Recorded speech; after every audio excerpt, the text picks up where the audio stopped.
அன்பான தேவனுடைய பிள்ளைகளே, ஆண்டவராகிய இயேசு கிறிஸ்துவின் நாமத்தினாலே உங்கள் யாவருக்கும் மீண்டும் உங்களுக்கு ஒரு வாழ்த்துதல்களை சொல்லிக்கொள்கிறேன். இன்றைக்கி நம்ம தியானிக்க போகிற ஒரு சத்தியம், அந்த சத்தியத்தினுடைய தலைப்பு நான் என்ன வச்சுருக்கேன் அப்படின்னா, அறியாத வழிகளிலும் நம்மை வழிநடத்தும் தேவன். இது செய்திக்கு ஆதாரமாக நாம் ஏசாயாவின் புத்தகம் 42ஆம் அதிகாரத்திலே 16வது வசனத்தை நம்ம வாசிக்கலாம். நல்லா கவனிங்க இந்த வசனத்தை.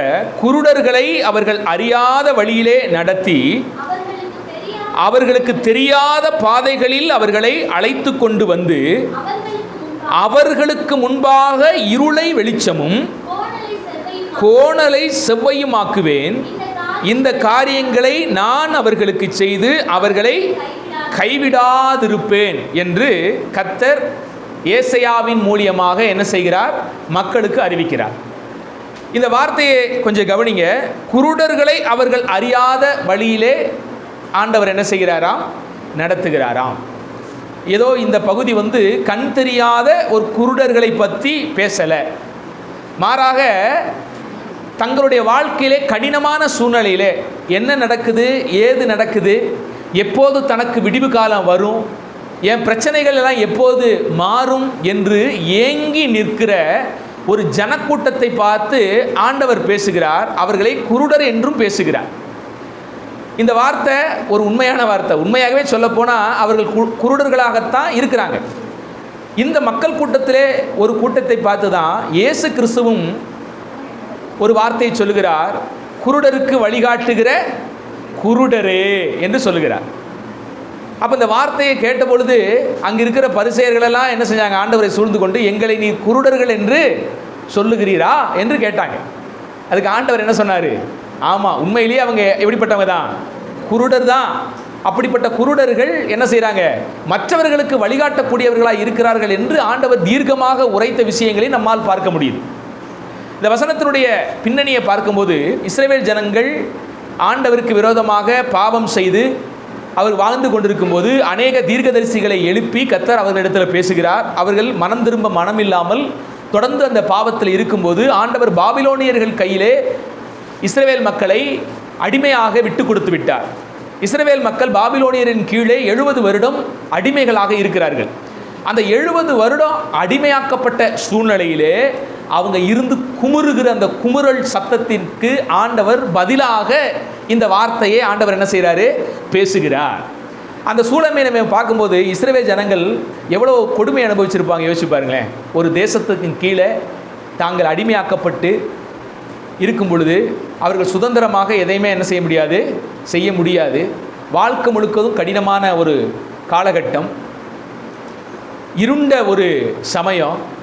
அந்த மாதிரி சூழ்நிலையில் எப்போது எங்கள் வாழ்க்கைக்கு விடிவு வரும், எப்போது எங்கள் கஷ்ட நிலைமைகள் மாறும், எப்போது இந்த அடிமைத்தனத்திலிருந்து நாங்கள் விடுவிக்கப்படுவோம், எப்போது சுதந்திர காற்றை சுவாசிப்போம், யாராவது ஒரு நியாயாதிபதிகள் எழும்பி, ஒரு இரட்சகன் எழும்பி எங்களை இவருடைய கையிலே விடுதலை ஆக்க மாட்டாரா தேவன் என்றெல்லாம் ஏங்கி தவிக்கிற அந்த சூழ்நிலையிலே எந்த வழியில் போனால் எங்களுக்கு விடுதலை கிடைக்கும் அப்படின்னு அவங்க தெரியாத ஒரு சூழ்நிலையிலே ஆண்டவர் அவர்களை பார்த்து சொல்கிற ஒரு வார்த்தை என்ன? குருடரை அவர்களுடைய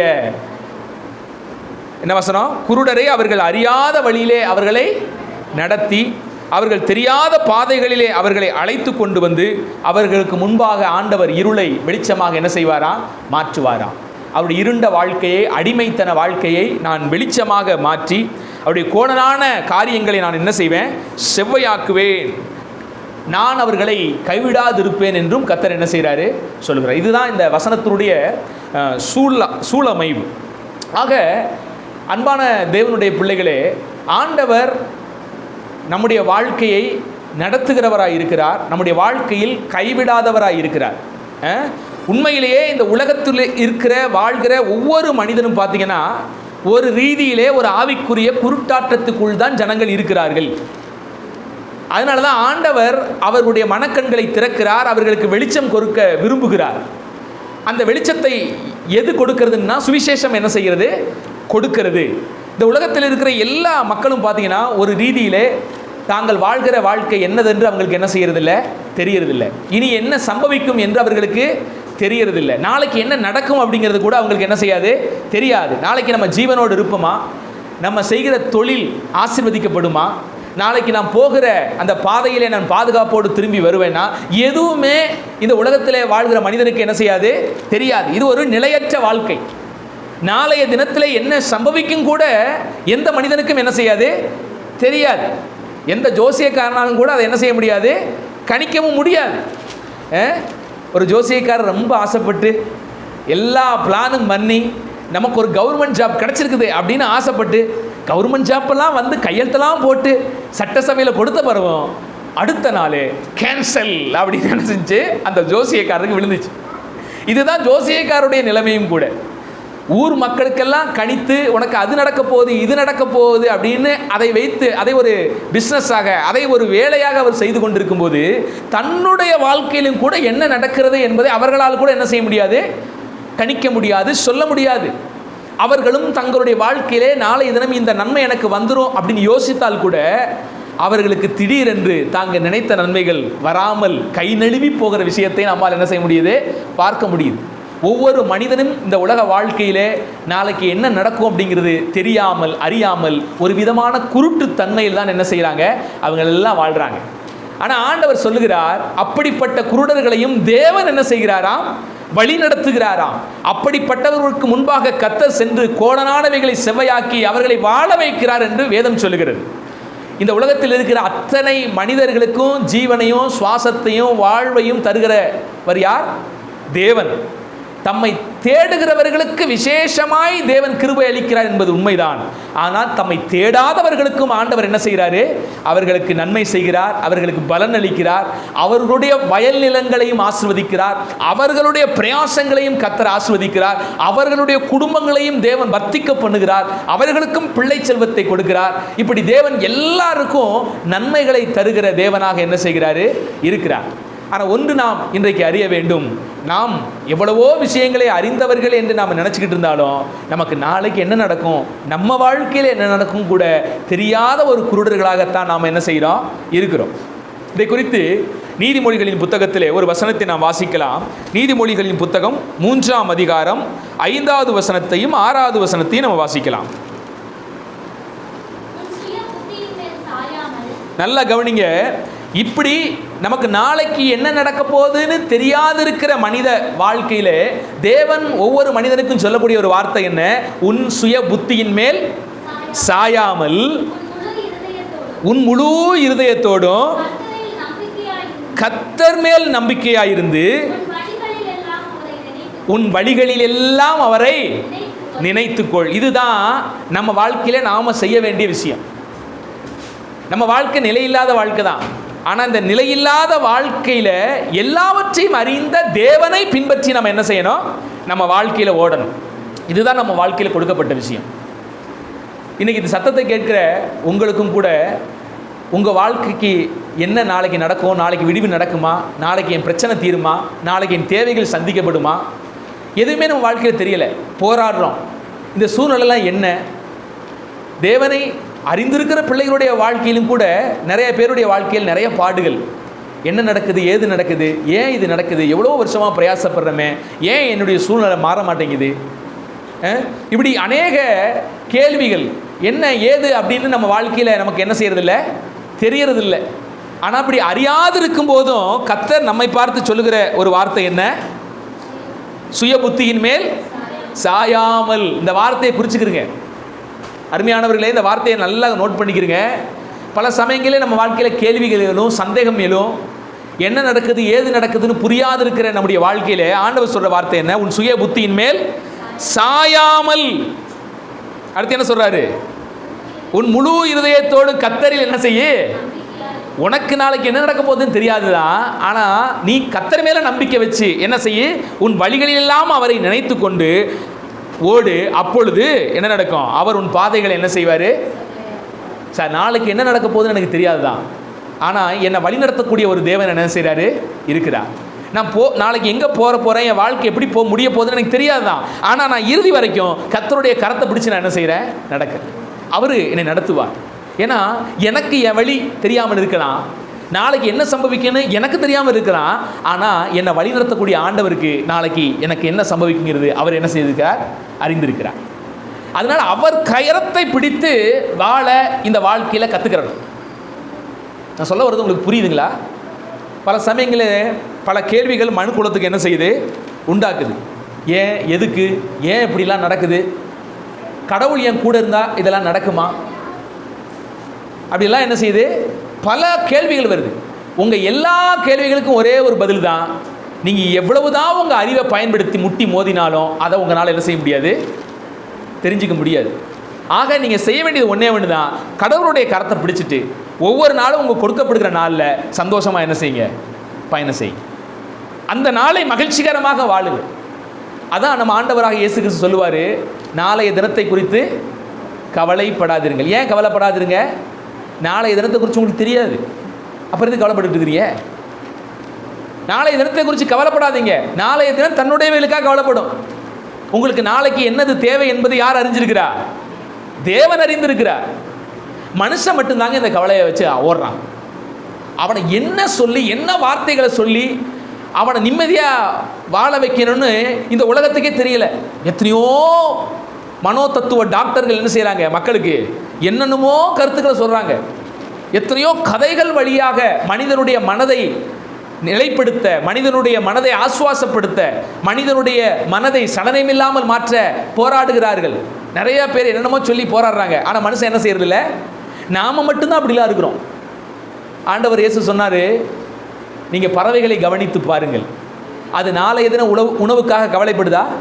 ஐயோ இன்னைக்கு டேனியல் வந்து மொட்டை மாடியில் வந்து இன்னைக்கு கோதுமை போட்டார், சாப்பிட்டோம், நாளைக்கு என்ன சாப்பிட்றது, ஏது சாப்பிட்றது, ஐயோயோ அப்படின்னு பதறதா? ஏதாவது நீங்கள் கவனித்து பாருங்களேன்.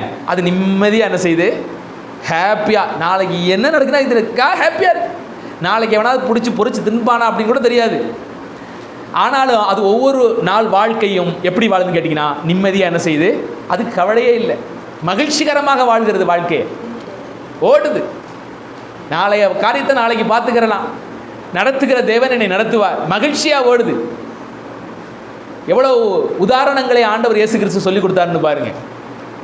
நம்ம எந்த வயசில் வேணாலும் இருக்கலாம். இப்போ எந்த வயசு நம்ம இருந்தாலும் கூட நம்ம வாழ்க்கை நம்ம கையில் இல்லை, யார் கையில் இருக்குது, தேவன் கையில் இருக்குது. அந்த ஒவ்வொரு நாள் வாழ்க்கையும் நிம்மதியாக சந்தோஷமாக நம்ம என்ன செய்வோம், ஓடும். கவலைப்படாதீங்க.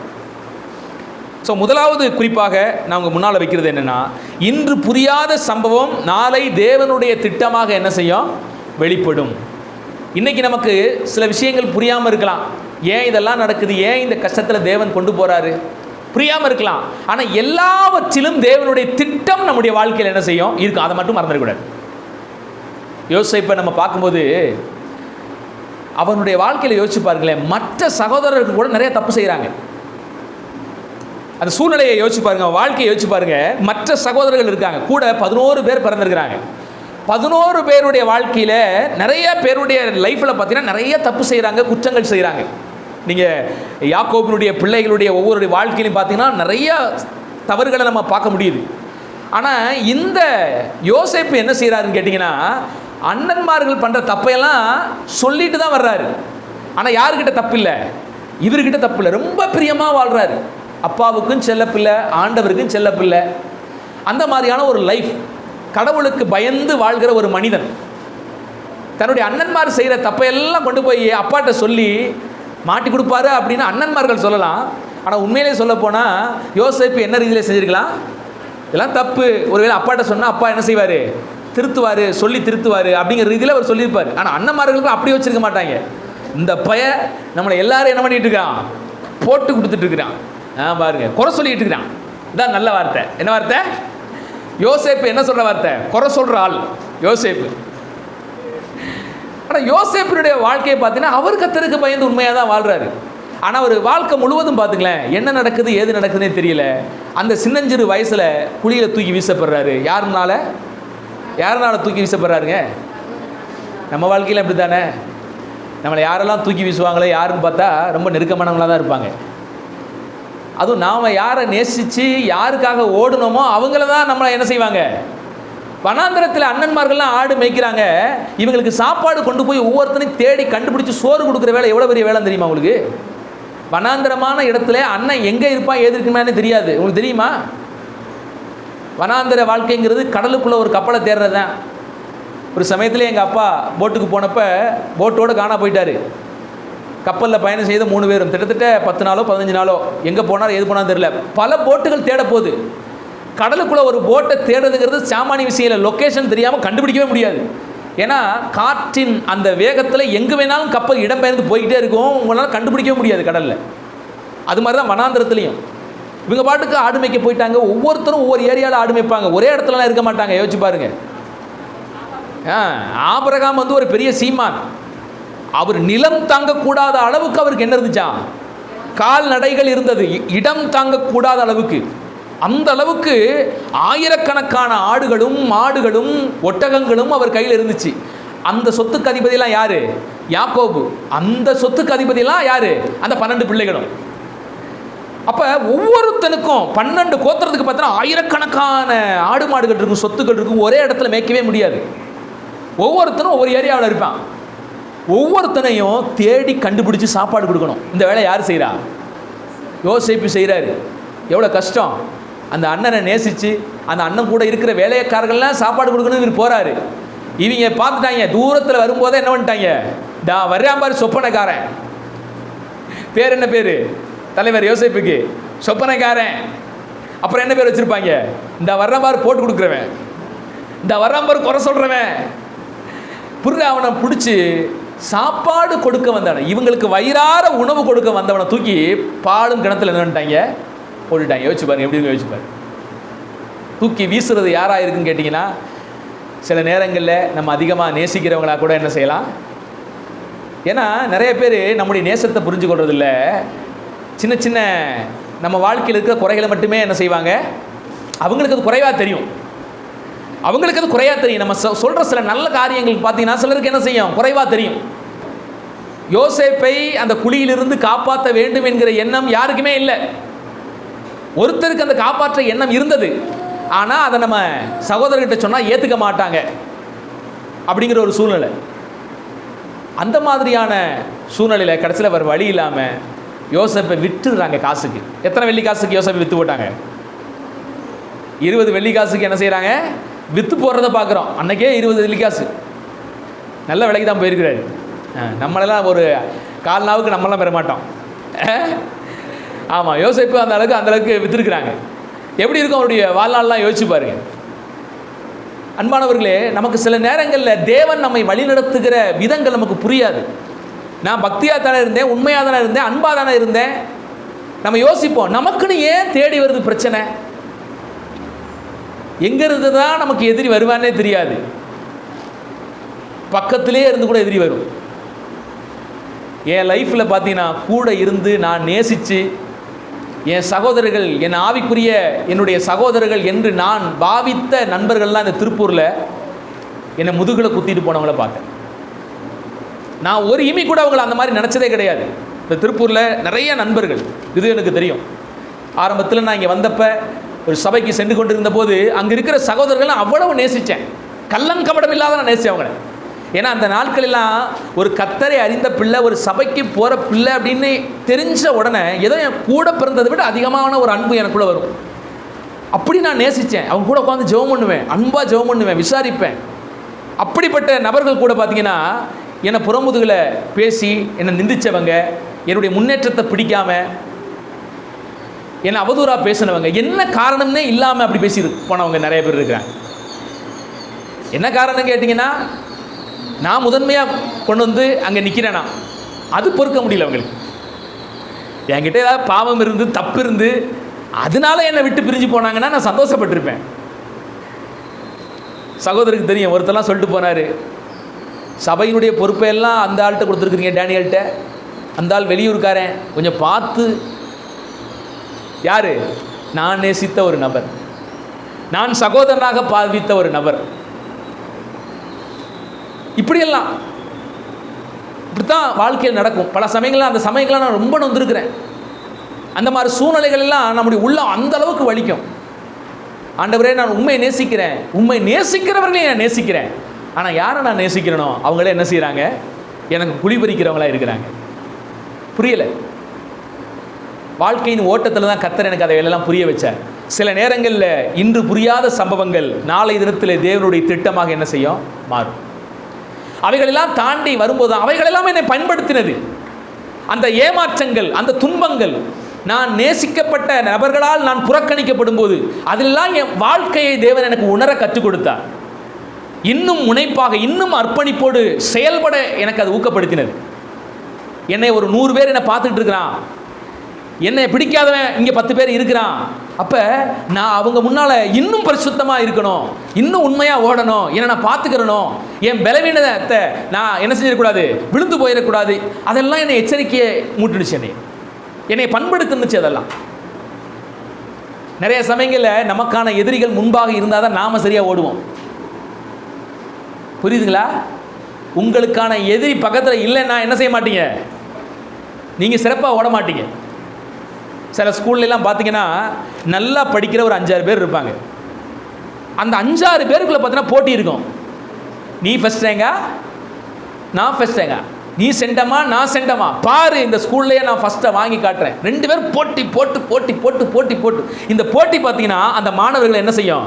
சிறப்பாக மெருகேற்றி கொண்டு வரும். போட்டியே இல்லைன்னு வச்சுங்களேன், என்ன பண்ணுவீங்க? போட்டியே இல்லை சார் அப்படின்னா உங்களுக்கு என்ன ஆகி போயிடும் பார்த்தீங்கன்னா, ஒரு அசால்ட் ஆகி போயிடும்.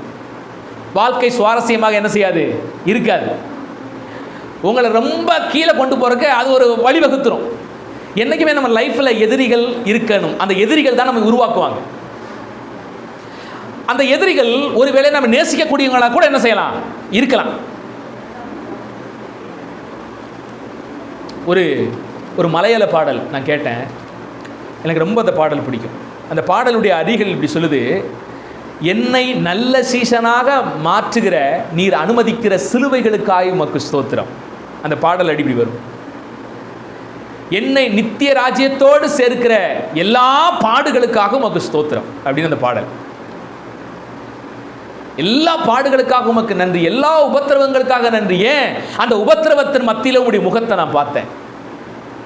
அந்த உபத்திரவம் என்னை நல்ல சீசனாக மாற்றியது. ஒரு மனிதனை, ஒரு சீசனை நல்ல சீசனாக எது மாற்றுன்னு கேட்டீங்கன்னா, அவனுக்கு வருகிற பாடுகள் தான் அவனை நல்ல சீசனாக மாற்றும்.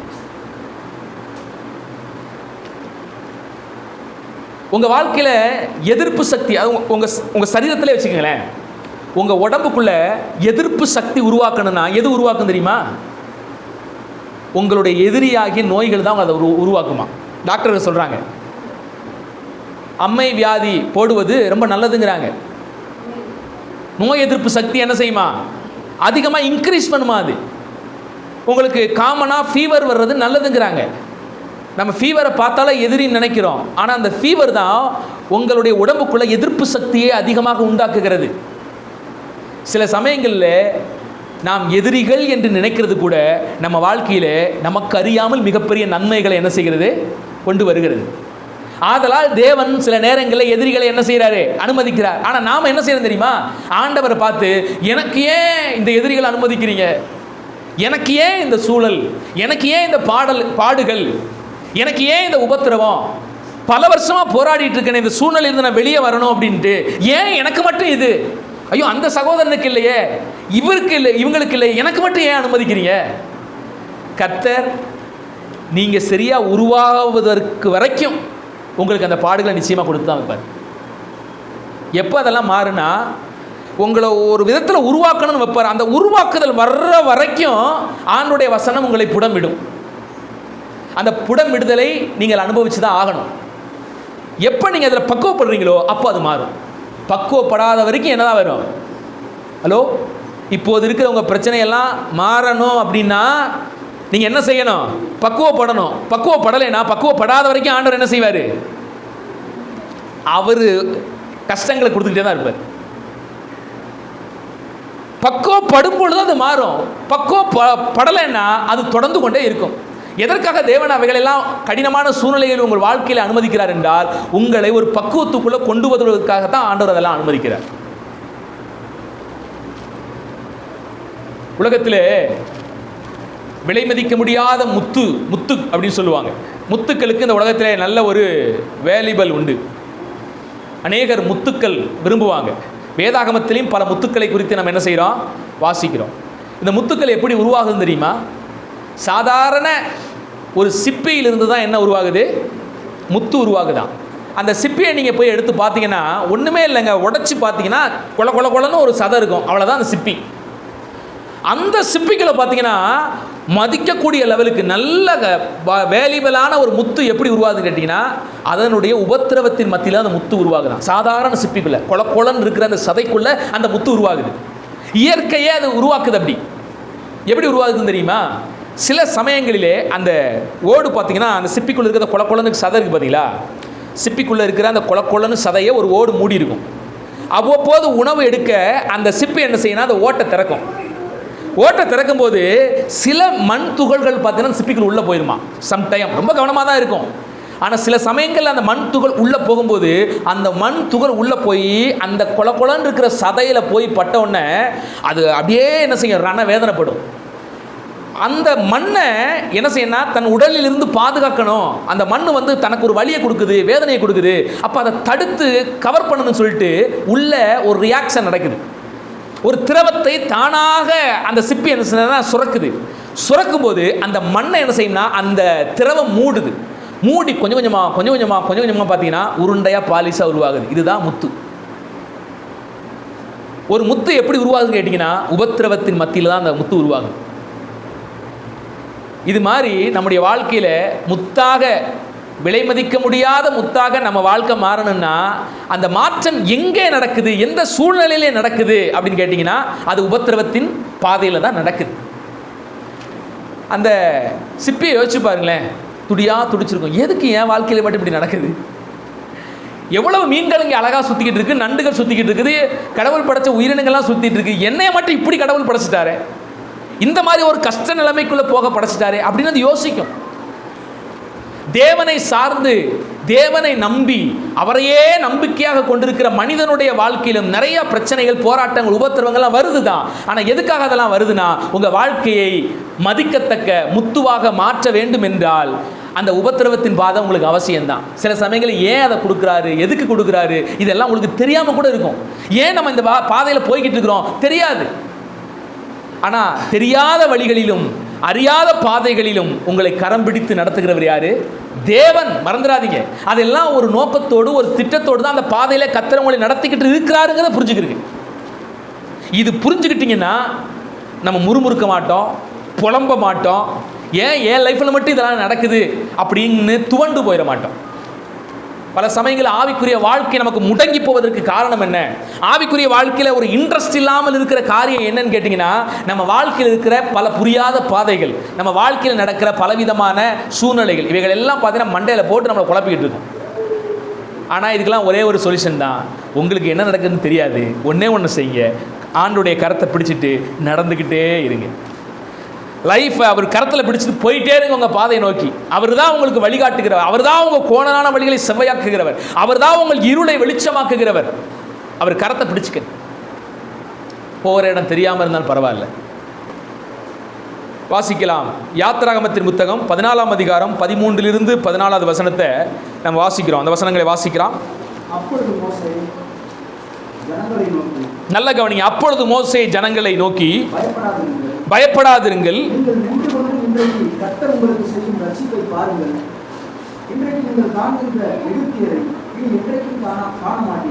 நல்ல கவனிங்க. இந்த சூழ்நிலையை கொஞ்சம் கவனிச்சு பாருங்க. இஸ்ரவேல் ஜனங்கள் கிட்டத்தட்ட 430 வருஷம் எகிப்தில் அடிமையாக இருந்து மிகப்பெரிய போராட்டத்தின் ஊடாக மோசே என்ன செஞ்சிட்டாரு? அந்த எகிப்துங்கிற அந்த காலவாயிலிருந்து அப்படியே கொண்டு வந்துட்டார், பிரித்து கொண்டு வந்துட்டார். இப்போ வெளியே வந்த ஜனங்கள் ஒரே ஆடல் பாடல் சந்தோஷமாக என்ன செய்கிறாங்க? அப்படி வந்துட்டு இருக்கிறாங்க பாருங்க. லைஃப்பில் ஒரே மகிழ்ச்சியாக இருக்கும். வந்துக்கிட்டு இருக்கும்போது போகிற பாதையை பார்த்தீங்கன்னா ஏதாவது நல்ல பாதையில் ஆண்டவர் நடத்திருக்க வேண்டியதானே? உண்மையை சொல்ல போனால் அவர்கள் இஸ்ரவேலுக்குள்ளே போகிறதுக்கு வேறு பாதைகளும் இருக்குது. அந்த பாதைகளை இன்னும் சீக்கிரமாக கூட போய் சேரக்கூடிய பாதைகள்லாம் இருக்குது. ஆனால் கர்த்தர் பாருங்க அவர்களே ஒரு அறியாத வழியில் நடத்துகிறார். உண்மையிலேயே அந்த வழி என்ன மாதிரி வழி? அவங்க போனதே கிடையாது. இது வரைக்கும் இஸ்ரவேல் ஜனங்கள் கடந்து போனார்கள் அல்லவா ஒரு பாதை, அந்த பாதை வழியாக அவங்க கடந்து போனதே கிடையாது. நேராக கொண்டு போய் ஆண்டவர் எங்கே நிப்பாட்டுறாருன்னா செங்கடல் முற்று சந்தில் போய் நிப்பாட்டுறாரு. எப்படி இருக்கும் உங்கள் லைஃப்? கர்த்தர் விடுவிச்சு கொண்டு வர்றாரு. சரி, அவர் கொண்டு வர்றாருன்னு சந்தோஷம் போயிட்டு இருக்கிறோம். போயிட்டு இருக்கும்போது ஒரு இடத்துல போய் நிற்கிறோம், பார்த்தீங்கன்னா பாதையே இல்லை. என்ன இங்கே முன்னால் நிற்குது? செங்கடல். யோசிச்சு பாருங்க எப்படி இருக்கு லைஃபு. இஸ்ரவேல் மக்களே பார்த்தீங்கன்னா ஒரு மாதிரி தான் யோசிச்சாங்க. நாங்கள் பேசாமல் எங்கே இருந்திருப்போம்? எகிப்திலே இருந்திருப்போம். ஏதோ 3 வேளையும் மூக்கு முட்டை சோறு போட்டு அடிமை மாதிரி வேலை பார்த்தாலும் சோத்தாவும் போட்டு விட்டான். நாங்கள் வாழ்ந்துக்கிட்டு இருந்தோம்.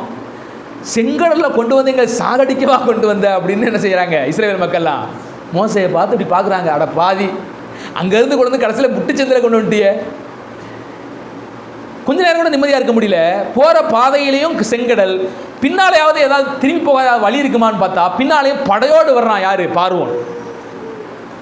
அவன் அப்படியே சலசலப்பு கேட்குது, பூமியெல்லாம் அதிருது. ஏன்னா ஒரு பெரும் சேனையோடு எகிப்து என்ன செஞ்சுட்டு இருக்கிறான், வர்றான். இவங்களுக்கு ஒன்றுமே தெரியாது. கடைசி வரைக்கும் ஆமாங்க சாமி போட்டு வளர்ந்தவன் வேற. இவன் கையில் கொடுத்ததெல்லாம் இல்லை, எந்த அருவாளையும் பிடிச்சவங்களுக்கு பழக்கம் இல்லை. செங்கல் அறுக்கிறதுக்கு ஏதாவது கொடுத்துருக்காங்களான்னு தெரியல, அதை வேணால் கையில் வச்சுருந்துருக்கலாம். வேற ஆயுதங்களை பிடிச்சி போர் புரிஞ்ச எந்த ஒரு பழக்கமுமே கிடையாது. யோசிச்சு பாருங்க எப்படி இருக்கும். அவங்க எல்லாம் யுத்த வீரர்கள், யுத்த புருஷர்கள், வில்வித்திலே தேறினவர்கள், வாழ்வீச்சிலே தேறினவர்கள் எகிப்தியர்கள். அப்படி வர்றாங்க எல்லாம் படையெடுத்து தேர்ல. இவங்க பார்த்தீங்கன்னா ஒன்றுமே இல்லை, எல்லாம் கையெல்லாம் காய்ச்சி போயிடுச்சு. செங்கலை அறுத்து கை காய்ச்சி போய் எந்த பயிற்சியும் இல்லாமல் இருக்கிறவங்க யாரு? ஆமாம், மோசை தான் கொஞ்சம், அவர் கொஞ்சம் பயிற்சியெல்லாம் எடுத்தவர். அந்த அவரும் பார்த்தீங்கன்னா 40 வருஷம் ஆடு மேய்ச்சிட்டு தான் அந்த பழக்கம் போச்சு அவருக்கு. அவருக்கும் என்ன செஞ்சு எல்லாம் மறந்து போச்சு. இப்போ இப்படி நிற்கிறாங்க. இந்த சூழ்நிலையில் முட்டு சந்தில் மாட்டிக்கிட்ட மாதிரி இஸ்ரவேல் மக்கள் நிற்கிறாங்க. அந்த சூழ்நிலையில் தான் கர்த்தர் இந்த வார்த்தையை பேசுகிறாரு. நம்ம வாசித்தோம் யாத்திராகமத்தின் புத்தகம் 14ஆம் அதிகாரத்திலே 13-14 வசனத்தை. மீண்டும் ஒரு முறை அந்த வசனத்தை வாசிங்க. அப்பொழுது மோசே ஜனங்களை நோக்கி, பயப்படாதிருங்கள், நீங்கள் நின்று கொண்டு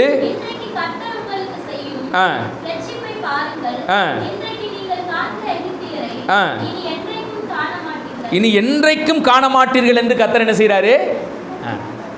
பல சமயங்களில் தேவன் இப்படிப்பட்ட இக்கட்டான சூழ்நிலையிலே கொண்டு வருகிறார். நமக்கு வேணா அதனுடைய நோக்கம் தெரியாமல் இருக்கலாம், திட்டம் தெரியாமல் இருக்கலாம், புரியாமல் கூட ஸ்தம்பிச்சு போய் நிற்கலாம், அடுத்தது என்ன செய்யறதுன்னு கூட தெரியாமல் திகைத்து நிற்கலாம்.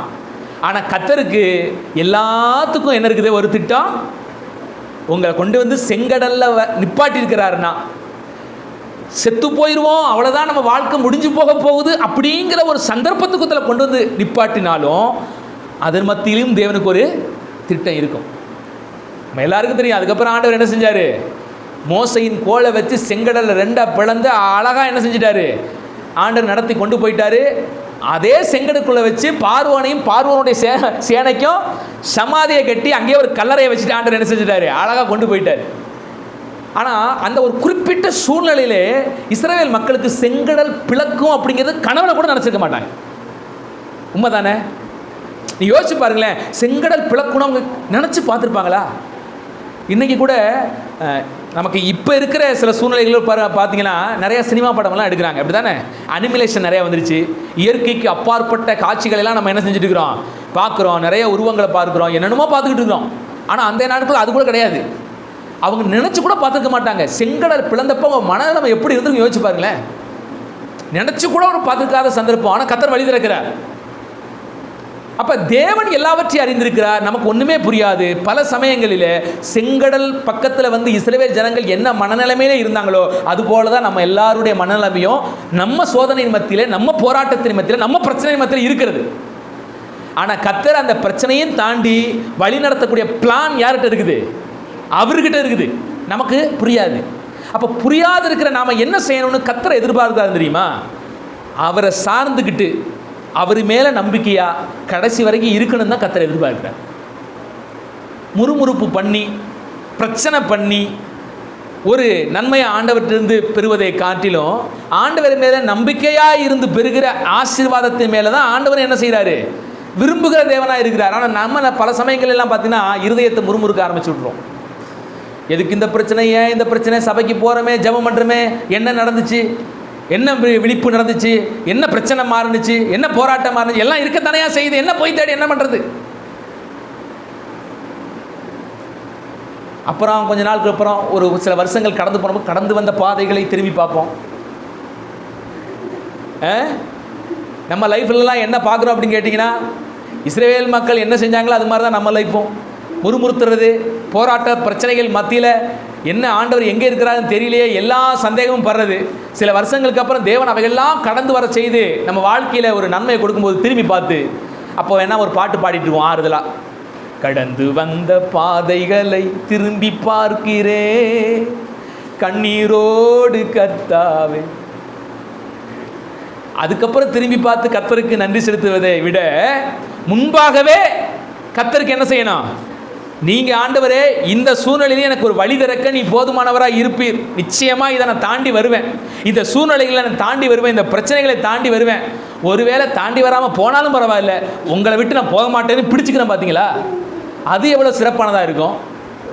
அல்லது முறுமுறிச்சு பிரச்சனைக்குள்ளே போய் அதுக்கப்புறம் திரும்பி பார்த்து கடந்து வந்த பாதைகள்னு பாட்டு பாடுறது எப்படி இருக்கும்? யோசிச்சு பாருங்க. ஆண்டவர் எல்லாவற்றுக்கும் ஒரு பிளானை வச்சிருக்காரு. ஆண்டவர் ஏன் வனாந்தரமான ஒரு பாதையில கொண்டு வந்தார்? ஏன் பிரச்சனைகள் நிறைந்த ஒரு பாதனைக்குள்ள இஸ்ரவேல் ஜனங்களை நடத்தினாரு? நிறைய சமயங்களில் தண்ணீர் கூட கிடைக்காத சூழமைவுக்குள்ள ஏன் இஸ்ரவேல் ஜனங்களை போக வச்சாரு அப்படின்னா, தேவனுக்கு ஒரு நோக்கம் உண்டு. அந்த நோக்கத்தை குறித்து நம்ம வாசிக்கிறோம். உபாகமத்தின் புத்தகம் 8ஆம் அதிகாரம் 2வது வசனத்தை பாருங்க. கர்த்தருடைய நோக்கம் என்ன அப்படிங்கிறத அங்கே வெளிப்படுத்துகிறார்.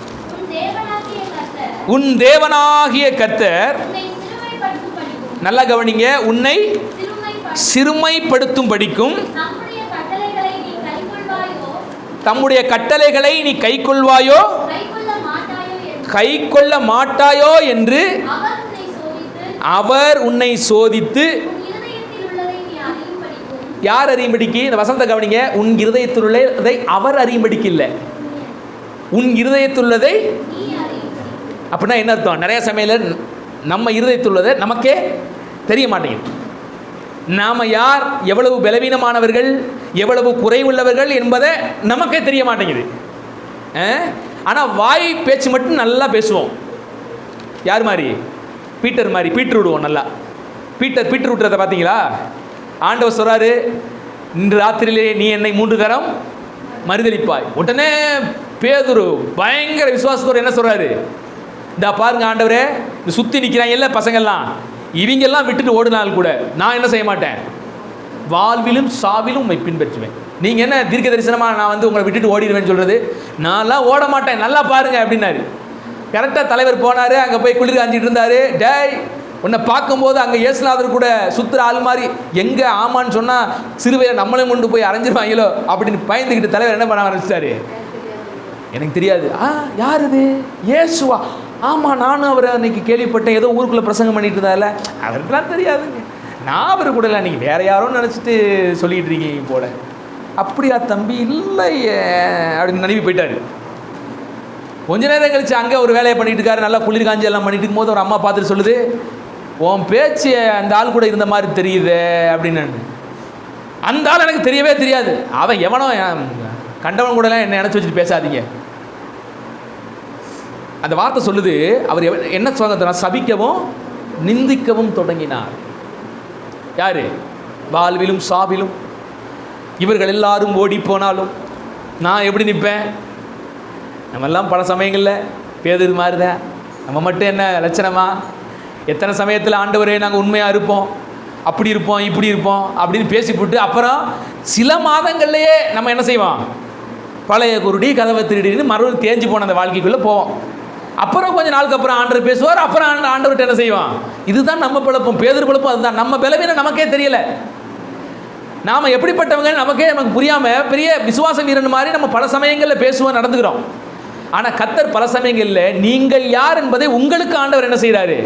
புரிய வைக்கிறார். அதுதான் அந்த வசனத்தை பாருங்கள். இந்த வசனத்தை இன்னும் கொஞ்சம் ஆழமாக ஒவ்வொருத்தரும் பைபிளை திறந்து, இது இஸ்ரவேல் மக்களை குறித்தது மாத்திரம் இல்லை, உங்களை குறித்ததுன்னு நினச்சி வாசிங்க இந்த வசனத்தை. ஆண்டவர் ஏன் என் வாழ்க்கையில் கடினமான சூழ்நிலைகளை அனுமதிக்கிறார்? ஏன் பிரச்சனைகளுக்குள்ளாக நடத்துகிறார்? ஏன் ஆசைப்பட்டதெல்லாம் சில சமயங்கள் நடக்கலை? ஏன் இந்த மாதிரி ஒரு இணைப்பில் நான் மாட்டிக்கிட்டேன்? ஏன் இந்த சூழ்நிலையில் நான் இருக்கிறேன்? இதையெல்லாம் யோசிச்சு பார்த்து இந்த வசனத்தை வாசிங்க. உன் தேவனாகிய கர்த்தர் உன்னை சிறுமைப்படுத்தும் படிக்கும்.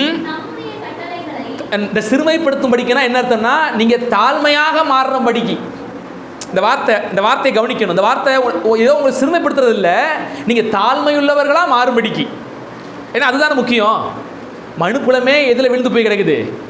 தாழ்மை இல்லாமல் பெருமையில் விழுந்து போய் கிடக்கு, கீழ்ப்படிதல் இல்லாமல் விழுந்து போய் கிடக்குது. அப்போ உங்களுக்குள்ள கீழ்ப்படிதலை கொண்டு வந்து அந்த சிறுமை, அந்த கீழ்ப்படிதலை உங்களுக்குள்ள கொண்டு வரும்படிக்கு தம்முடைய கட்டளைகளை நீ கை கொள்வாயோ கை கொள்ள மாட்டாயோ என்று அவர் உன்னை சோதித்து உன் இருதயத்தை நீ அறியும்படிக்கு உன்னை இந்த 40 வருஷம் அளவும் வனாந்திரத்திலே நடத்தி வந்த எல்லா வழிகளையும்.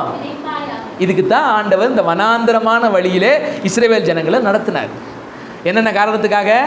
நமக்குள்ள என்ன வரணும்? தாழ்மை வரணும். சிறுமைப்படுத்தினா என்ன அர்த்தம்? எனக்குள்ள தாழ்மை வரணும்.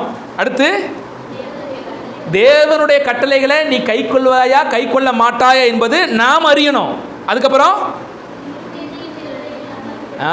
இந்த காரணங்களுக்காகத்தான் தேவன் நம்ம என்ன செய்யறாரு? பல சமயங்களில் இந்த கடினமான சூழ்நிலைகளை வழி நடத்துறாரு. அப்போ நல்லா கவனிங்க, பல சமயங்களில் நமக்கு புரியறதில்ல தேவன் ஏன் இப்படிலாம் நம்மளை நடத்துறாரு, ஏன் இந்த கடினமான சூழ்நிலை நடத்துறாரு. ஆனால் தேவனுக்கு எல்லாத்துக்கும் ஒரு திட்டம் இருக்கும். அவர் எல்லாவற்றையும் அறிந்திருக்கிற தேவனாக இருக்கிறார்.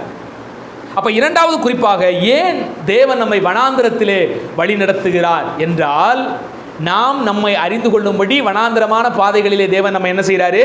வழி நடத்துகிறார் என்பதை புரிந்து கொள்ளுங்க. மூன்றாவது குறிப்புக்கான ஆதாரமான ஒரு வசனம் ஆபகுக்கின் புத்தகம் 2ஆம் அதிகாரம் 3வது வசனம். குறித்த காலத்துக்கு தரிசனம் இன்னும் வைக்கப்பட்டிருக்கிறது, முடிவிலே அது விளங்கும், அது பொய் சொல்லாது, அது தாமதித்தாலும் அதற்கு காத்திரு. போதும். இப்போ ஆண்டவர் ஆபகுக்கை பார்த்து சொல்ற ஒரு வார்த்தை, குறித்த காலத்திலே தரிசனம் நிறைவேறும், தாமதித்தாலும் அது என்ன செய்யாது? நடக்காம போகாது, கண்டிப்பாக நடக்க போகுது, நீ அதற்காக காத்திரு என்று தேவன் சொல்லுகிறார். இந்த வார்த்தையிலிருந்து நம்ம என்ன கற்றுக்கொள்ளலாம்? இதனுடைய பின்புலம் நமக்கு கொஞ்சம் தெரிஞ்சாதான் இதனுடைய விளக்கம் நமக்கு என்ன செய்யும்? புரியும். என்ன நடக்குது? யூதா ஜனங்கள் தேவனுக்கு விரோதமாக தவறு செய்கிறார்கள். யூதா ஜனங்களுடைய தவறுக்கான தண்டனையை ஆண்டவர் பாபிலோன் மூலியமாக என்ன செய்கிறாரு? அவர்களுக்கு தண்டனையை கொடுக்கிறார். ஆனால் ஆபகுக்கு என்ன யோசிக்கிறாருன்னு கேட்டீங்கன்னா, யூதாவை விட பாபிலோனியர்கள் மிகப்பெரிய பாவிகள், அப்போ பாபிலோனுக்கு எப்போ தண்டனை வரும்? நல்ல கேள்வி தானே. ஆண்டவரே, தப்பு செஞ்ச யூதாவை பாபிலோனை வச்சு நீங்கள் தண்டிக்கிறீங்க, சந்தோஷம். ஆனால் யூதாவை விட பாபிலோனியர்கள் மிகப்பெரிய விக்கிரக ஆராதனைக்காரர்களாக இருக்கிறார்கள், மிகப்பெரிய கீழ்ப்படியாமைக்குள்ளே இருக்கிறார்கள், மிகப்பெரிய பெருமைக்குள்ளே இருக்கிறார்கள். அவர்கள் சிறுமையானவர்களை யோசிக்கிறதில்ல, அவர்கள் அகம்பாவம் பிடித்தவர்களாக இருக்கிறாங்க, உமக்கு கீழ்ப்படியாதவர்களாக இருக்கிறாங்க. அவங்கள நீங்கள் எப்போ நியாயம் தீர்ப்பீங்க? ஆண்டவர் ஆபகுக்கை பார்த்து பேசுகிறாரு. அதுதான் இந்த வார்த்தை. கண்டிப்பாக அவங்களுக்கு என்ன உண்டு? நியாய தீர்ப்பு உண்டு. நீ தாமதமாக போனாலும் நிச்சயமாக அவர்களுக்கான தண்டனை வரும், காத்திரு அப்படின்னு ஆண்டவர் சொல்கிறார். அப்போ நல்லா கவனிங்க, ஆபகுக்கு இது புரியலை. எதுக்காக ஆண்டவர் இதை செய்கிறாரு? ஏன் பெரிய பாவியை வச்சு சின்ன தப்பு செஞ்ச யூதாவை தண்டிக்கிறாரு? இப்போ பெரிய பாவம் செஞ்ச பாபிலோனியர்கள் நல்லா வாழ்கிறாங்களே. நல்லா கவனிச்சிங்கன்னா, அன்றைக்கி பாபிலோனிய சாம்ராஜ்யம் யூதாவை மாத்திரமல்ல நிறையா நாடுகளை பிடிச்சாங்க, நிறையா நாடுகளை பிரித்து செல்வ செருக்காக வாழ்கிறாங்க. ஆனால் அவர்கள் எப்படிப்பட்டவங்களா இருக்கிறாங்க? பாவிகளாக இருக்கிறாங்க. இப்போ ஆபகுக்கு புரியலை இது. என்ன ஆண்டவரே இது? சின்ன சின்ன தப்பு செஞ்சுக்கிட்டு இருந்த மற்ற ஜனங்கள் எல்லாம் பெரிய தப்பு செஞ்சு இவனை கொண்டு நீங்கள் இப்படி தண்டனை கொடுக்குறீங்களே, இவன் நல்லா வாழ்கிறானே, சுகபோகமாக வாழ்கிறானே, ஆனந்தமாக வாழ்கிறானே, அகம்பாவமாக வாழ்கிறானே, நீங்கள் எப்படி இதெல்லாம் பார்த்துக்கிட்டு இருக்கிறீங்க? நம்மளும் நிறைய பேர் இந்த மாதிரி கேள்வி கேட்குறோம்ல. தப்பு செய்கிறவங்களாம் எப்படி இருக்கிறான்? பணக்காரனாக இருக்கிறான், ஏசாமியை அறிஞ்சவங்க கூட ஆட்டோ ஓட்டிகிட்டு இருக்கிறான் பாவம். உண்மையாக இருக்கிறவங்க கூட கஷ்டப்படுறான். அவங்க சின்ன சின்ன தப்பு இருக்குது, அதை வச்சுட்டு அவங்களுக்கு இவ்வளோ பெரிய பாடுகள் கொடுப்பீங்களா? ஆனால் பெரிய பெரிய தப்பு செஞ்சவங்களாம் பெரிய பெரிய இடங்கள்ல இருக்கிறாங்களே ஆண்டவரே, அவங்க நல்லா இருக்கிறாங்களா ஆண்டவரே? வெளியே சின்ன சின்ன பிள்ளைகளை கற்பழிச்சுட்டு எத்தனையோ பேர் நல்லா வாழ்கிறாங்களே. லஞ்சம் ஊழல்னு பெருக்கெடுத்து தன்னை பணக்காரமாக்கி கொண்டு எத்தனையோ பேர் இந்த உலகத்தில் நல்லா வாழ்கிறாங்களே. எத்தனையோ பேருக்கு துரோகம் செஞ்சவங்களாம் இன்றைக்கி நல்லா வாழ்ந்துக்கிட்டு இருக்காங்களே. புரியலை, ஆபகுக்கு புரியலை. ஏன் நமக்கு கூட புரியலை? ஏன் இதெல்லாம் உலகத்தில் நடக்கிறது? ஏன் கர்த்தர் இதெல்லாம் கேட்கல? ஏன் இதுக்கெல்லாம் ஆண்டவர் தண்டனையை கொடுக்கல? மிகப்பெரிய கேள்வி ஆபகுக்கு மட்டுமில்லை, இன்னைக்கு இருக்கிற நம்ம ஒவ்வொருத்தருடைய லைஃபை நம்ம பார்க்கும்போது நமக்கும் இந்த கேள்வி உள்ளே இருக்கிறது. தேவனை தேடுகிறவர்கள், உண்மையாய் இருக்கிறவர்கள், நீதியாய் இருக்கிறவர்கள் கஷ்டப்படுறாங்க. அவங்க வாழ்க்கையில் முன்னேற முடியல. அவங்க நல்லவங்களாக இருந்தாங்கன்னா கொஞ்சம் கொஞ்சமாக கரைஞ்சு கீழே வந்துடுறாங்க அவங்க. ஆனால் யாரெல்லாம் தந்திரமானவர்களோ, யாரெல்லாம் ஊழல் செய்கிறாங்களோ, யாரெல்லாம் தவறுகளில் இருக்கிறாங்களோ அவங்கெல்லாம் மேலே மேலே மேலே என்ன செஞ்சுட்டு இருக்கிறான், போய்கிட்டே இருக்கிறான். நம்ம யோசிக்கிறோம், கர்த்தர் இருந்தால் ஏன் இதெல்லாம் நடக்குது உலகத்தில்? கடவுள் என்கிற ஒருவர் இதெல்லாம் பார்த்து கொண்டிருந்தால் ஏன் இதெல்லாம் நடக்குது? எப்போ தேவன் இவர்களுக்கெல்லாம் தண்டனை கொடுப்பார்? நமக்கு புரியலை. அந்த புரியாத ஆபகுக்கு தேவன் புரியும்படி இந்த வார்த்தையை சொல்லுகிறார். என்ன சொல்றாரு? மறுபடியும் அந்த வசனத்தை கொஞ்சம் ஸ்ட்ராங்கா வாசிங்க பார்ப்போம். குறித்த காலத்திலே அவங்களுக்கு நியமிக்கப்பட்ட தண்டனை, அது தரிசனம் வைக்கப்பட்டிருக்கிறது. முடிவிலே அது விளங்கும். அது பொய் சொல்லாது. அது தாமதித்தாலும் அதற்கு காத்துரு. நிச்சயமா நடக்க போது, காத்துரு. ஐயா, அப்படிப்பட்டவர்களுக்கு தண்டனை அயர்ந்திராது. நிச்சயமா நான் வந்து அவங்களுக்கு நியாய தீர்ப்பு கொடுக்க போறேன். அவர்கள் ஒரு நாள் நியாயாசனத்திலே நிற்க வேண்டும். அவங்க எனக்கு கணக்கு ஒப்புவிக்க வேண்டும்.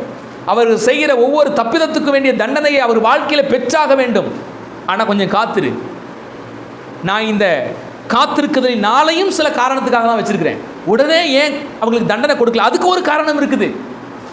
நீ பொறுத்துரு, எல்லாம் சம்பவிக்கும். நடந்துச்சா இல்லையா? ஆபகுக்கு ஆண்டவர் சொன்னபடியே கரெக்டாக 70 வருஷம் கழித்து பாபிலோனியர்களை கர்த்தர் நியாயம் தீர்த்தார். இன்னைக்கு யோசிச்சு பார்த்தீங்கன்னா பாபிலோன்கிற ஒரு மாகாணமே இல்லாதபடி அது அழிக்கப்பட்டு போயிடுச்சு. பாபிலோன்கிற மாகாணமே இல்லாதபடி கர்த்தர் என்ன செஞ்சிட்டாரு? டோட்டலாக சிதறடிக்க செஞ்சுட்டார் அந்த தேசத்தை. நினச்சி கூட பார்க்க முடியாதளவுக்கு கர்த்தர் ஒரு பெரிய சங்காரத்தை அந்த தேசத்துக்கு, அன்னைக்கு பெரிய வல்லரசாக திகழ்ந்த தேசம் தான் யாரு? பாபிலோன் தேசம். அந்த பாபிலோன் தேசத்தை ஆண்டவர் என்ன செஞ்சாரு? முற்றுமுடிய அழித்து ஒழித்தார். தேவனுடைய நியாய தீர்ப்புகள் அப்படி இருக்கும். சில சமயங்கள் நமக்கு புரியாது. சில சமயங்களில் ஆண்டவர் கொஞ்சம் ப்ராசஸ் எடுப்பார். கொஞ்சம் லேட்டாக என்ன செய்வார்? கொஞ்சம் ஆட விட்டு ஆண்டவர் என்ன செய்வார்? பெருமைகளை அடக்குவார். நம்ம துடிப்போம், உடனே நடக்காதா, ஏன் இப்பயே நடக்கலை? நம்ம யோசிப்போம். ஆனால் கர்த்தர் எல்லாவற்றையும் சரியாக செய்து முடிக்கிற தேவனாக. நமக்கு ஆண்டவருடைய வழிகள் தெரியாது. நமக்கு நிறைய வழிகளை புரிந்து கொள்ள முடியாது. கர்த்தர் என்னென்ன வழிகளில் போறாரு அப்படிங்கிறது நமக்கு புரிஞ்சு கொள்ளவும் முடியாது. அதான் கர்த்தர் சொல்கிறார், என் நினைவுகள் உங்கள் நினைவுகள் அல்ல, என் வழிகள் உங்கள் வழிகளும் அல்ல. ஆண்டவர் சொல்றாரு, வானத்துக்கு பூமி எவ்வளவு தூரமோ அவ்வளவு உயரம் உங்க நிலைமை அவ்வளவு உயரமா இருக்குது. அது எட்டாதியா, உனக்கு புரியாது. உனக்கு இருக்கிற அறிவு அவ்வளவுதான். உனக்கு இருக்கிற தம்மா துண்டு மூளை அறிவை வச்சுட்டு நீ எல்லாத்தையும் என்ன செய்ய முடியாது? புரிஞ்சிக்க முடியாது. நீ செய்ய வேண்டிய வேலை, நான் உன்னை நடத்துறேன், என் கையை பிடிச்சிட்டு போயிட்டே இரு. கவலைப்படாத, வாழ்க்கையில் சோர்ந்து போகாத, அதையும் இதையும் யோசிச்சு ஏன் இதெல்லாம் நடக்குது அப்படின்னு துவண்டு போயிடாத. எல்லாவற்றையும் நான் முடிவுக்கு கொண்டு வருவேன், என் கையை பிடிச்சிட்டு நீ ஓடிக்கிட்டே இருன்னு கர்த்தர் சொல்றேன்.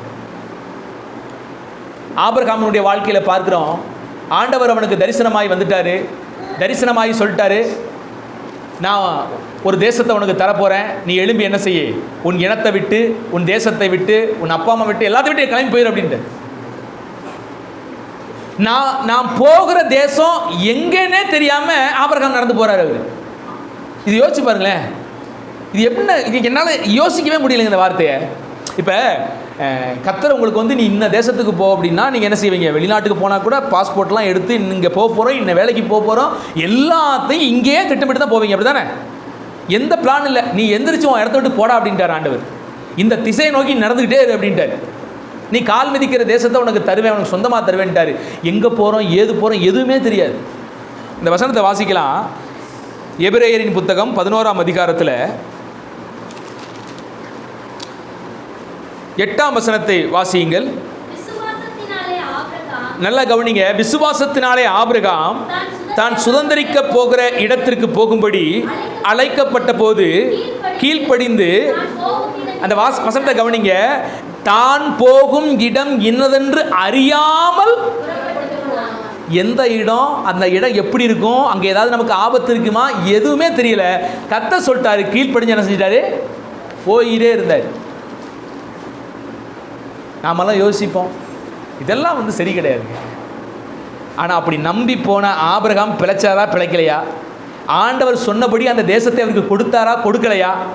இன்ன வரைக்கும் ஆபிரகாமை குறித்து வாசிக்கிறோம். ஆபிரகாமுக்கு தந்த வாக்குத்தத்தத்தை தேவன் எப்படியெல்லாம் நிறைவேற்றினார் என்பதை உலக மக்கள் எல்லாம் வாசிக்கிட்டு இருக்கிறான். இன்னைக்கு ஒரு மிகப்பெரிய சரித்திரமாக தேவன் அவைகளை மாற்றிவிட்டார். நாம் நினைக்கிறோம் இது எப்படி சாத்தியம் இல்லை, தான் போகிற இடம் எதுனே தெரியாது, ஆனாலும் கர்த்தருக்கு கீழ்ப்படிஞ்சு போனார். ஆனால் ஆண்டவர் சொன்னபடியே கானான் தேசத்தை ஆபிரகாமுடைய சந்ததிக்கு சொந்தமாக கொடுத்தார். அது இஸ்ரவேலாக மாற்றப்படுகிறது. இன்றைக்கும் பல நூற்றாண்டுகள் கழித்து அந்த இஸ்ரவேல் தேசத்தை கர்த்தர் இஸ்ரவேல் மக்களுக்கு கொடுத்து வாழ வைக்கிறார். எவ்வளோ பெரிய ஆச்சரியமான விஷயம் பாருங்களேன். இன்ன வரைக்கும் சரித்திரம் பேசுது அதை குறித்து. அப்போ நம்ம போகிற இடம் அந்த உலக வாழ்க்கையில் என்ன ஏது நமக்கு தெரியாது தான் அன்பானவர்களே. ஆனாலும் ஒன்று செய்யுங்க, கர்த்தருக்கு கீழ்ப்படிஞ்சு அவர் காட்டுற வழியில் போயிட்டே இருக்கு. ஒரே ஒரு விஷயம், ஆண்டவர் எந்தெந்த பாதையெல்லாம் காமிக்கிறாரோ போங்க, எதெல்லாம் செய்ய சொல்றாரோ செய்யுங்க, எதுக்கெல்லாம் கீழ்ப்படிய சொல்றாரோ கீழ்ப்படிஞ்சு வாழ்க்கையை போயிட்டே இருங்க. கர்த்தர் இறுதியில் ஒரு அற்புதமான ஒரு ஆசீர்வாதமான இடத்துக்கு உங்களை என்ன செஞ்சுவார், போய் நிற்கிறத நீங்கள் பார்ப்பீங்க. நாளை தினம் நம்ம கையில் இல்லை தான், ஆனால் நாளை தினம் யார் கையில் இருக்குது? கர்த்தர் கையில் இருக்குது. நாளைய தினத்தை குறித்து எனக்கு தெரியாது தான், ஆனால் நாளைய தினத்தை குறித்து யாருக்கு தெரியும்? கர்த்தருக்கு தெரியும். அப்போ தெரிந்த ஒருவருடைய கரத்தை பிடிச்சு போயிட்டே இருக்கணும். சில கடினமான பாலைவனங்களிலே, மலை தேசங்களிலே, காடுகளிலே, கப்பல்களிலே பார்த்தீங்கன்னா அந்த கைடர்னு ஒருத்தங்க இருப்பாங்க. பார்த்துருக்கீங்களா? நீங்கள் போனீங்கன்னா, சுற்றுலா பயணிகள் போனீங்கன்னா, எந்தெந்த இடத்த எப்படி சுற்றி பார்க்குறது, அங்கே எங்கே போகலாம், என்ன ஏதுன்னா இங்கிருந்து போகிற மக்களுக்கு தெரியாது. ஆனால் ஒரு வழிகாட்டி அங்கே இருப்பார், ஒரு கைடர் அங்கே இருப்பார். அவங்க என்ன செய்வாங்கன்னா, எங்கெங்கே போதும் இவங்க பின்னாலே போவாங்க, இவங்க தெரியாது எங்கே கூட்டு போகிறாரோ போவாங்க, கேள்வியெல்லாம் கேட்க மாட்டாங்க. இது என்ன அது என்ன, கூட்டிகிட்டு போகிறோம், இந்த இடத்த பாருங்கள், இதை பாருங்கள், பின்னாலே போவாங்க. பாருங்கள், அற்புதமாக அந்த இடத்த அழகாக சுற்றி பார்த்துட்டு வந்துடுவாங்க. எந்த சந்தேகமும் படாமல் அவர் பின்னால் போவோம்.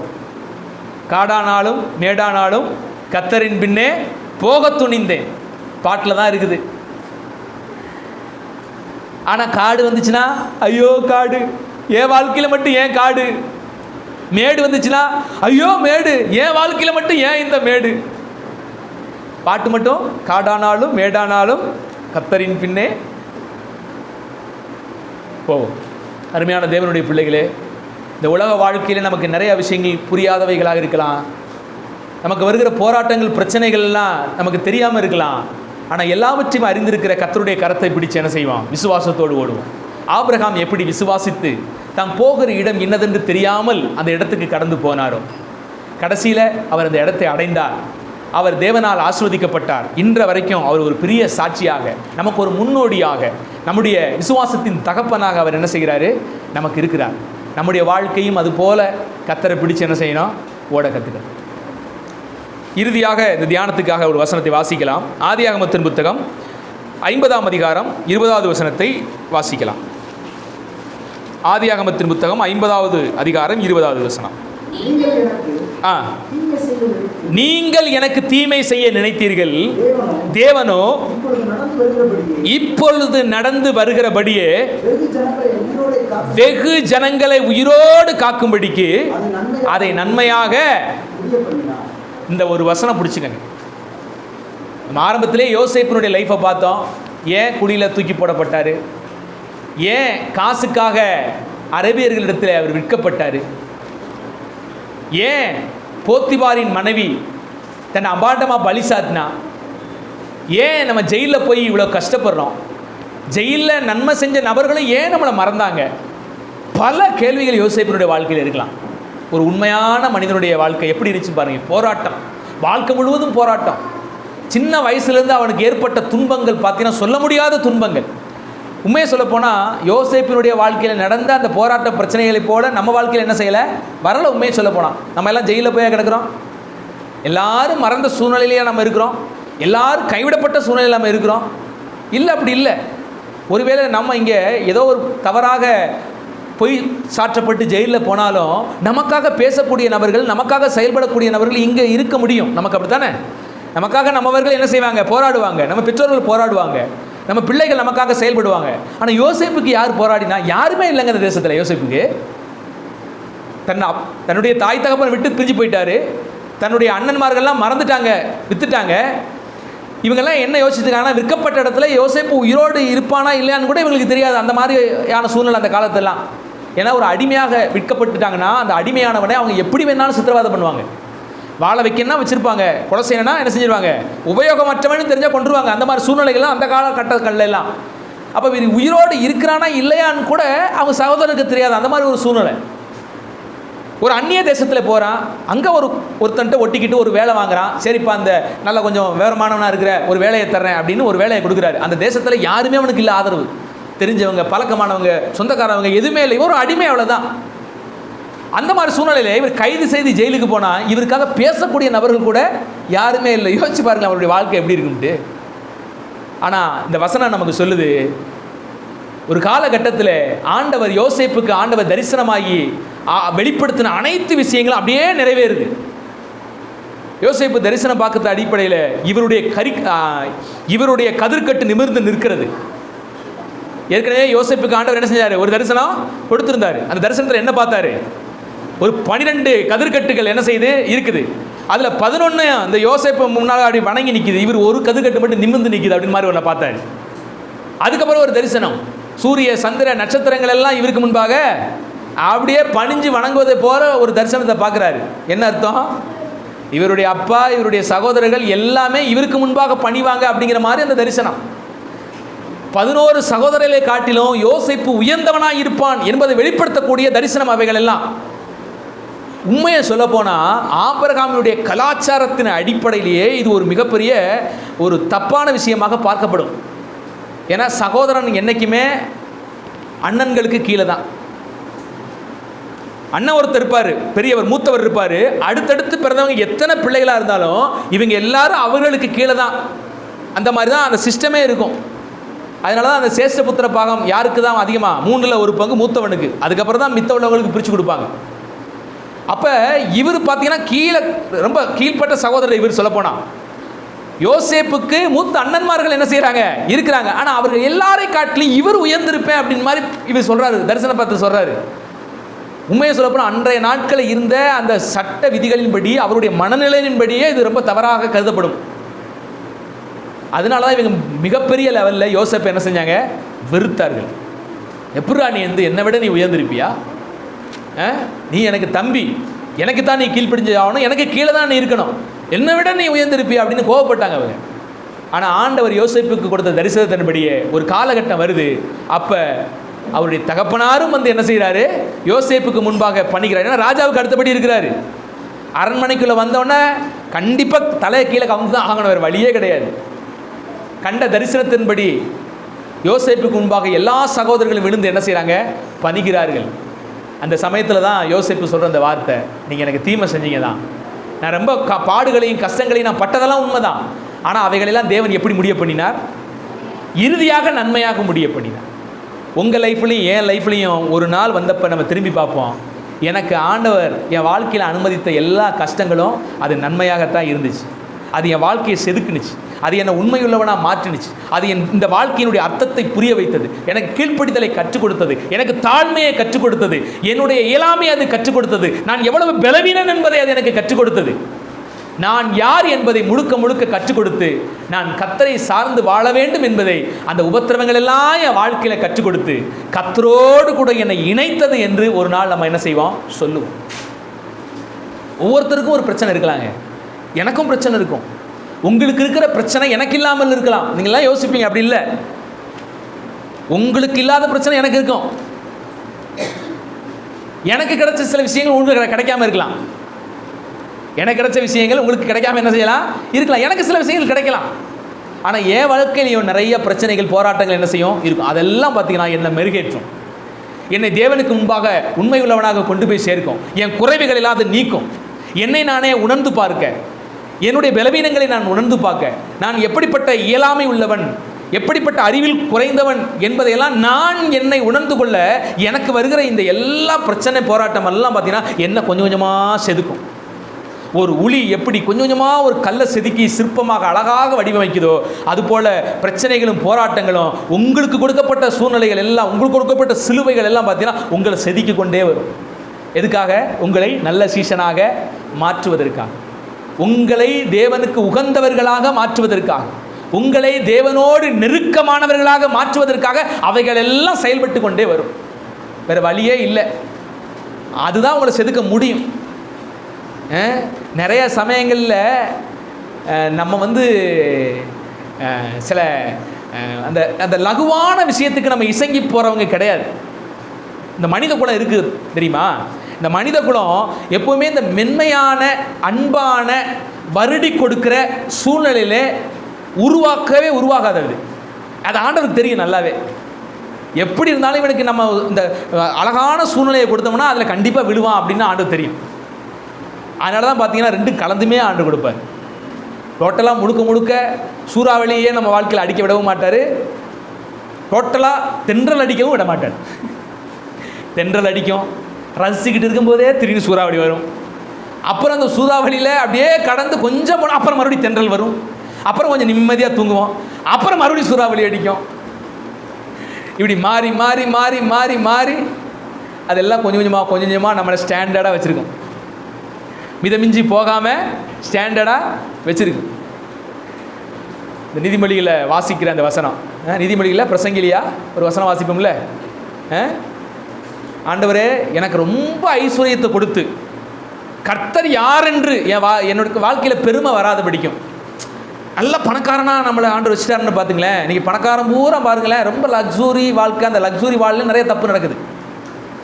பெருந்திரிக்காரனாக மாறிடுறான். அந்த பணம் வந்த உடனே இருமாப்பு வந்துடும், பணம் வந்த உடனே அகம்பாவம் வந்துடும், தமக்கு கீழானவர்கள்லாம் சகஜமாக மதிக்க தெரியாது. நம்மளை அறியாமே அது என்ன வந்துடுது, ஒரு கர்வம் வந்துடுது பணம் வந்துருச்சுனாவே. அது இயல்பு. நாங்கள் தாழ்மையாக இருப்போமே. ஆமாம், சில நேரங்கள் சில நல்லவர்கள் இருக்கிறாங்க தான், பணம் இருந்தும் சில நல்ல குணமுள்ளவர்கள், உதவி செய்ய மனப்பாங்கு உள்ளவர்கள் இருக்கத்தான் செய்கிறாங்க. ஆனால் அவர்களுடைய பின்பகுதியில் பார்த்தீங்கன்னா பெருமையும் கொஞ்சம் இருக்கும் அவங்ககிட்ட வாழ்க்கையில். நம்ம அதை பார்க்க முடியும் நிறைய சமயங்களில். அப்போ அந்த வார்த்தையை அவங்க சொல்லும்போது நான் ரொம்ப பெரிய ஐஸ்வர்யனாவாகி கர்த்தர் யார் அப்படின்னு என் வாழ்க்கையில் ஒரு பெருமை வந்து, உங்களை நான் மதிக்காமல் போகாமல், நான் ரொம்ப தரித்திரனாகி திருடி உங்கள் நாமத்தை தூசிக்காமல் அன்னன்னைக்கு என் படியை அளந்து போடுங்க. அதெல்லாம் உணர்ந்து பார்த்து தான் அந்த இடத்துல ஜெபமாக ஏறெடுக்கப்படுது. ஏன் அந்த வார்த்தையை சொல்கிறாருன்னா, அந்த ஒரு இதை உணர்றாரு, வாழ்க்கை காரியங்களை உணர்ந்து அது ஜெபமாக என்ன செய்கிறது, உருவெடுக்கிறது. ஆனால் நாம் என்ன சொல்லுவோம், கொஞ்சம் கஷ்டமாக இருந்தால் ஆண்டவர் பணத்தை கொடுத்தா நல்லா இருக்கும், கொஞ்சம் பணம் இருந்தால் 4 பேருக்கு உதவி செய்வோம் இல்லை பிரதர், உதவி செய்வோமே அப்படின்னு நம்ம சொல்லுவோம். பணம் வந்துருச்சுன்னா வருமா, அதெல்லாம் பணம் வந்ததுக்கப்புறம் தான் நாம் யார் நமக்கு தெரியும். அதான் சொன்னல, எப்பவுமே நாம் யாருன்றது நமக்கு நிறைய சமயங்கள் தெரியறது இல்லை. நம்ம கண்ணாடியில் பார்த்து ரொம்ப அழகாக இருப்போம், நம்மளை நாமே முத்தம் கொஞ்சிட்டு போவோம். ஆமாம், ஒரு 10-20 வருஷம் கழிச்சு தான் தெரியும் நம்ம முகமெல்லாம் எப்படி அப்படின்ட்டு. அழகும் மாயை, சௌந்தரியமும் மாயை. இது உங்கள் முகத்தை மட்டும் நான் குறித்து சொல்லலை, நம்ம உள்ளான குணத்தை குறித்தும் சொல்லுகிறேன். கொஞ்சம் நம்ம எல்லாத்துலேயும் கொஞ்சம் தயவாக இருக்கிறோம், மன்னிப்பாக இருக்கிறோம், அன்பை காட்டுறோம், எல்லாம் உண்மைதான். ஆனால் அவைகளெல்லாம் பார்த்தீங்கன்னா சூழ்நிலைக்கு தகுந்தது போல் அப்பப்போது மாறிக்கொண்டு போகிறதாகவும் இருக்கிறது. அப்படி தானே? திடீர்னு அன்பை பொழிவோம். சில எல்லாம் கணவனார் வந்து மனைவி பொழிகிற அன்பை பார்த்து இவ்வளோ அன்பாக இருக்காரு, திடீர்னு கணவனுக்கு என்ன நடக்கும் தெரியாது, திடீர்னு தலையில் அடிபட்ட மாதிரி வந்து ரொம்ப அன்பை பொழிவார், ரொம்ப கரிசனையாக விசாரிப்பார், உதவி செய்கிறங்குவார், அதை பண்ணுவேன் இதை பண்ணுவாங்க வராது. ஒரு மாதம் 2 மாதம் கழித்து பார்க்கணுமே அவர். அதுக்கப்புறம் அதை பண்ண மாட்டார். அதுக்கப்புறம் பார்த்துருக்கீங்களா?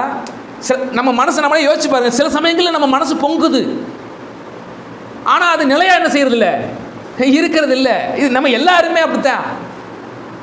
நம்ம யாருன்னு நமக்கு தெரியறதில்லை. அப்போ நம்ம யார் என்று நம்ம உணர்ந்து நிறைவான தேவனுடைய கரத்தை பிடிச்சிட்டு நம்ம என்ன செஞ்சோம், அவர் பார்த்து ஓடும். அன்புக்குரிய தேவனுடைய பிள்ளைகளே, அறியாத வழிகளிலும் தெரியாத பாதைகளிலும் தேவன் நம்முடைய இருளை வெளிச்சமாக்கி, நம்முடைய கோணலான வழிகளை அவர் செவ்வையாக்கி, இறுதி வரைக்கும் நம்ம அவர் கரம் பிடிச்சு என்ன செய்கிறாரு, நடத்துகிறார். நீங்கள் யாருன்னு அவருக்கு தெரியும், உங்கள் பலவீனங்கள் அவருக்கு தெரியும், உங்கள் கஷ்டங்கள் அவருக்கு தெரியும், எல்லா சூழ்நிலைகளையும் அவர் உங்களை குறித்து அறிந்திருக்கிறனால அவர் ஆனால் ஒரே ஒரு வாக்குறுதி மட்டும் கர்த்தர் நமக்கு தந்துட்டாரு, இறுதி வரைக்கும் நான் அவனை நடத்துவேன், கவலைப்படாதுன்ட்டார். அந்த வசனத்தினுடைய இறுதி வாக்கியம் அதுதான் சொல்லுது. இந்த வசனத்தை ஏசாயா புத்தகம் 42:16 அந்த இறுதி பக்கத்தை வாசிங்க. ஆண்டவர் என்ன சொல்றாரு பாருங்க, நீ குருடனா தான் இருக்கிற, வழி எது இருந்தால் உனக்கு தெரியல, உண்மைதான், ஆனால் நான் உன்னை நடத்துவேன், இறுதி வரைக்கும் நான் உன்னை கைவிடவும் மாட்டேன் என்று கர்த்தர் சொல்லுகிறார். அந்த இறுதி வார்த்தை என்னமா, இந்த காரியங்களை நான் அவர்களுக்கு செய்து அவர்களை, கவலைப்படாதீங்க, கர்த்தர் கைவிட மாட்டார். நீங்கள் குறை உள்ளவர்கள் தான், அது ஆண்டவருக்கு தெரியும். ஆனாலும் கர்த்தர் சொல்கிறாரு, கடைசி வரைக்கும் உன்னை செய்ய மாட்டேன், ஏன்னா நீ யாருன்னு அவருக்கு தெரியும். நீங்கள் யார் என்று தேவன் அறிந்திருக்கிறார். உங்களால் அது முடியாதுன்னு தெரிஞ்சுதான் அவர் வந்து முடிச்சார். நாம் இந்த உலகத்தில் அவரை போல வாழ வேண்டும், அவரை போல செயல்பட வேண்டும், உண்மைதான். ஆனாலும் நம்ம இடத்துல பலவீனம் இருக்கிறது. அதனால தான் அவர் நமக்காக வந்து பலியானார். அவர் தன்னுடைய சொந்த ரத்தத்தை சிந்தி நம்மை மீட்டார். நாம நம்ம சுய காரியத்தினால அவருடைய சமூகத்தை பெற முடியாது, அந்த பரலோக மகிமையை பெற முடியாது. அதற்கான திராணி என்கிட்ட இல்லை. நன்மை செய்ய வேண்டும் என்கிற வாஞ்சை என்னிடத்தில் உண்டு, ஆனால் அதை செய்யக்கூடிய பலன் என்கிட்ட இல்லை. அதை தேவன் அறிகிறார். அதை அறிஞ்சுதான் நம்முடைய தூய ஆவியானவர் நமக்கு தர்றாரு. அந்த தூய ஆவியானவரின் பலன் கொண்டு நம்முடைய உலகத்தில், இந்த உலகத்தில் நம்ம என்ன செய்கிறோம்? வாழ்கிறோம். சாதிக்க முடியாத காரியங்களை அந்த ஆவியானவர் துணை கொண்டு சாதிக்கிறோம். நம்மால் சாதிக்க முடியாது, ஆனால் ஆவியானவர் நமக்குள்ளிருந்து சாதிக்க வைக்கிறார். நம்மால் அந்த பாதைகளை கடக்க முடியாது, ஆனால் ஆவியானவர் துணை கொண்டு அந்த பாதைகளை தேவன் கடக்க வைக்கிறார். நம்மால் சாதிக்க முடியாது, ஆனால் ஆவியானவர், தூய ஆவியானவர் துணை கொண்டு அதை சாதிக்கும்படி நமக்கு தேவன் பலன் செய்கிறார். அதுதான் ரோமர் புத்தகம் முழுக்க வாசிக்கிறோம். ஆண்டவர் நம்முடைய வாழ்க்கையை வெற்றியாக மாற்றுகிறார்.